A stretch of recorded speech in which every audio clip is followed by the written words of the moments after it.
Open Heavens Daily Devotional. Date: Tuesday, March 18, 2025.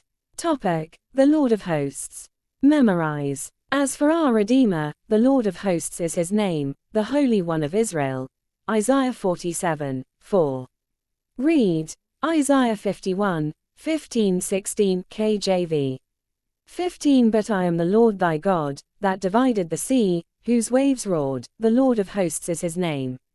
16 And I have put my words in thy mouth, and I have covered thee in the shadow of mine hand, that I may plant the heavens, and lay the foundations of the earth, and say unto Zion, Thou art my people. Message. According to Psalm 24:7-10, God is the Lord of hosts, the commander-in-chief of all hosts in heaven, on earth, and underneath the earth. Even the devil operates within the confines of what he allows, as we see in the book of Job. God can deal with any number of demons, be it one as in Mark 1:23-27, 7 as in Luke 8:1-3, or a legion as in Mark 5:2-20. If there are any demonic forces interfering with your life, they will be put to shame, in Jesus' name.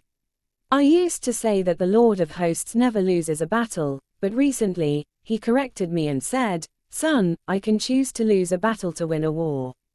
I can never lose a war. Sometimes, the Lord of Hosts, in his divine wisdom, can choose to lose a battle because there is a greater war to win. For example, he allowed the devil to touch Job's possessions and health because he wanted to showcase the excellency of his power.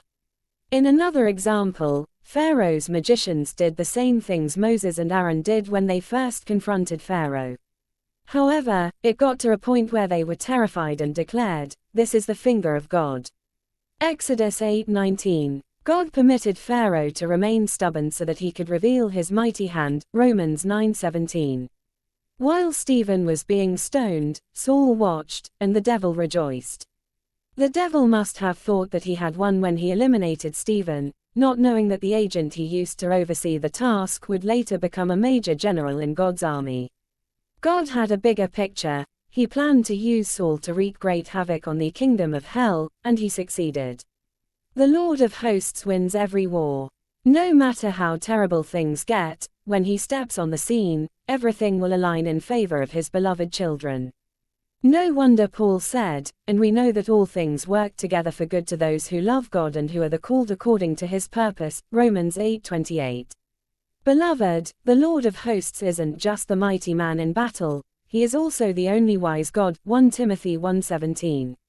He can rearrange things to suit his purpose, even the worst of situations.